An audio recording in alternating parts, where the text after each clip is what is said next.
It was about a year ago that Michael Lewis's controversial book, Flash Boys, reignited a firestorm about high-frequency trading. Now it seems traders and investors are worried less about HFT. I'm joined by Eric Noll, CEO and president of Convergex, which just did a survey on investor perceptions of the market. Good to see you here. Good to be here. Thank you. Very simple question after Flash Boys. And the question we were asking is the market fair for everyone?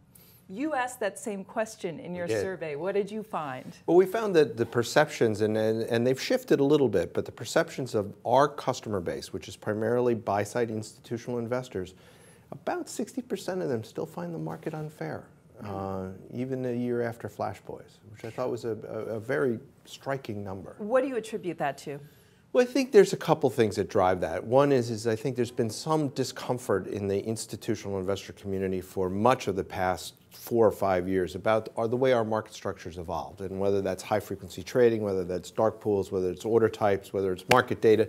There's a bunch of things around that make institutional investors uncomfortable. And they feel like they're perhaps not being treated fairly in the marketplace the way it operates today. At the same time, investors are a little bit more confident that the market can handle a shock, that if we see heavy trading volume, there will not be a major disruption.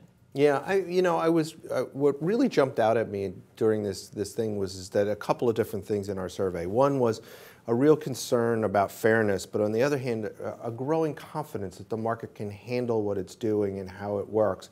The other thing that struck me is how little people have changed their behavior in the last year, having read this book and had some concerns and had this sense of unfairness, but how few of them have actually shifted what they do in the marketplace. You are actually now on an SEC advisory panel on market structure. We saw in your survey 24% believe the market needs less regulation. That means a whole bunch of people think the markets should still be regulated. What do you think needs to be done still in terms of structure? What is this panel going to be looking into? Well, I think it's going to, let me answer that question in two ways. One is I think the market, at least our participants, believe that there's already too much regulation or just enough regulation. They're looking for market-based solutions. So they love things like IEX and what we did with our dark pool Millennium and Luminex and some of the other things. So they really want the market to try to solve this on its own. But I think what the advisory panel is going to look at, and one of the things that's really coming to the forefront now is whether maker-taker pricing should be reformed. So as you know, exchanges today use maker-taker pricing, almost all of them, some form of that.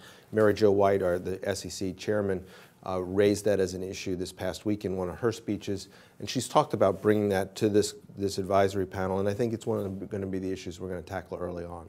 Is there always going to be high-frequency trading? Yes, I guess is the right answer to that. There always will be, and our markets are electronic today. There are still places for humans and human interaction in the marketplace. They still have a great value, but most of the transactions in the equity markets today take place electronically. So by necessity, market participants are going to be a form of electronic traders. I would say that some of them are good and some of them are bad. And I don't think that's relatively new in the market. There's always been bad actors and there's always been good actors. But I think the electronic market maker system that we see today is going to be here for the foreseeable future. How do dark pools evolve? So I think dark pools are going to evolve in a couple of real distinct ways. One is IEX obviously broke some new ground here with what they established. We ourselves at Convergex did with our new dark pool, which does midpoint only matching, so price improvement. Every trade it does is a price improved trade. And now you see the buy side getting together with a new dark pool called Luminex. So I think what you're going to see is you're going to see more innovation around how do we make the experience better for clients and moving away from sort of the single broker-dealer dark pool. Eric Noll, great to talk to you. Thanks so much. Great to be here. Thank you so much. I'm Rhonda Schaffler for The Street.